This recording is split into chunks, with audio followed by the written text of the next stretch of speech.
But first, we take off with a big story out of Publix this week relating to Instacart. And Chris, that's right. You said, as you often do, that this was the biggest headline of the week. Coming out again from Jeff Wells, our friend at Grocery Dive, bringing it again. Publix has kicked off a 15-minute grocery delivery service in Miami's Wynwood neighborhood, utilizing a new nano fulfillment center that was built in partnership with Instacart. So according to an Instacart spokesperson, the companies will also open 2 more dark stores in the coming weeks. One in the city's Brickell, how do you say that? Brickell? yeah, Brickell neighborhood, right, yeah. And another in the nearby city of Coral Gables, Florida. The service is said to offer thousands of items that include fresh produce, snacks, pantry staples, and household items. This is the first example of a grocery utilizing Instacart's new carrot warehouses, which is so cute, right? So cute. Carrot yeah, warehouses. Warm fuzzies. Yeah, I feel like Bugs Bunny all over. Yeah, one part of the suite of retail services that Instacart unveiled last month at Shop Talk. Chris, keep us going here. What are your thoughts on this? I want to hear them all, but first, you're going to get put on the spot. Oh, right from the get-go, you're putting me on the spot. We're going to put you on the spot with our question from the A&M Consumer and Retail Group. Instacart's entrance into the 15-minute instant delivery space is exciting, no doubt, and could differentiate them in a crowded market. But Chris, do you think Instacart can build out a scalable nano market and profitably deliver this service to a meaningful portion of Publix's customer base? You ready? I am, Ann, and I love that question. It's a great one to get my mind going cerebrally here, right first thing in the morning. I got to tell you flat out, I just don't know the answer to that question. I think this is a very important announcement, but I don't get it in a lot of ways, particularly on the Publix side. The question I would ask would be, why test 15-minute delivery with dark stores? Couldn't you understand the demand for it via normal third-party picking first to see how valuable it is to your customer base?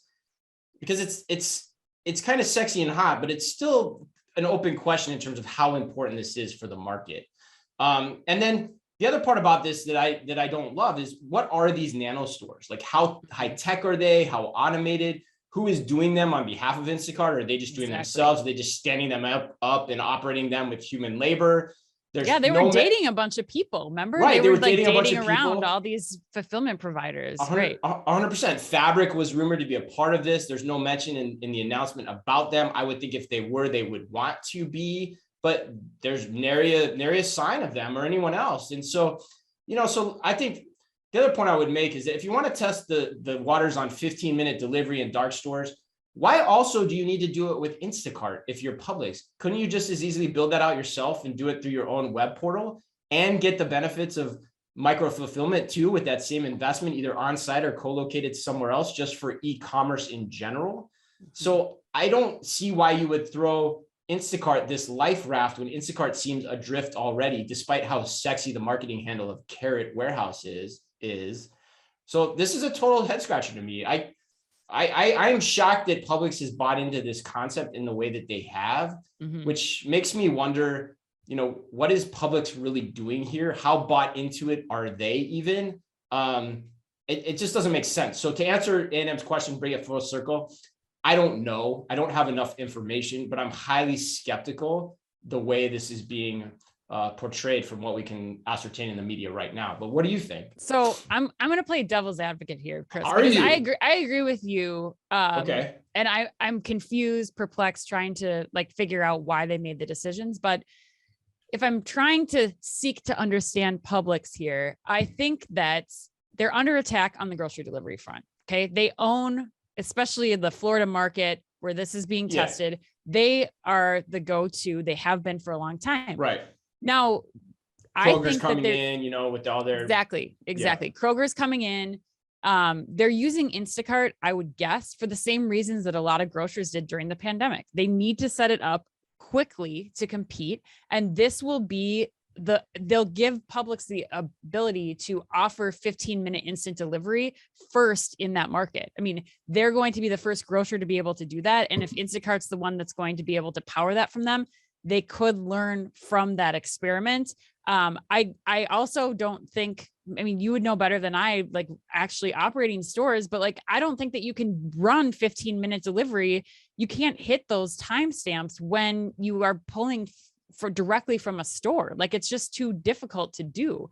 Otherwise, all these other stores would be offering 15-minute curbside pickup or something like that. I mean, it's the stores are not set up for this. Yeah, And that's a fair point. Yeah, I hear you there. I think the second thing that I'm curious about that they're really gunning for in this announcement is that they're doing bulk items here too, which adds to the picking and packing time. When you think about those harder to maneuver things, like, they're talking 2-pound bags of limes, 5-pound bags of potatoes, like multi-pack, chip bags and things like that. Like, these are bigger things. And I think also limit when you think about how they're getting things last mile to the customers. This is not like bike delivery drivers like we're seeing in urban areas. This has got to, no matter what, if you're going to offer these bulk items, you're going to need, cars driving. Like, there's just so much more complexity that I think that they're trying to go after with this that doesn't make sense to me. Yeah, I don't know. I think the last word I have on this is like the whole bulk thing. I think they're doing that for the basket size and just picking one item to get it through the throughput that they want on this. I don't read too much into that. Even with nano warehouses, you don't think like nano warehouses they're not big, like this seems. Yeah, I know, but they're just trying to put, my hunch is they're trying to put bulk items into these small warehouses so they can get the basket size increase and scale the economics in a different way. But I think your points about 15-minute delivery, I hear, like, you're right. It might be difficult, but Kroger's doing it with Instacart without nano warehouses in theory from what they've said, but they've done 30 minutes. So like, again, why do you have to go 15 minutes? Why do you have to go 30 minutes?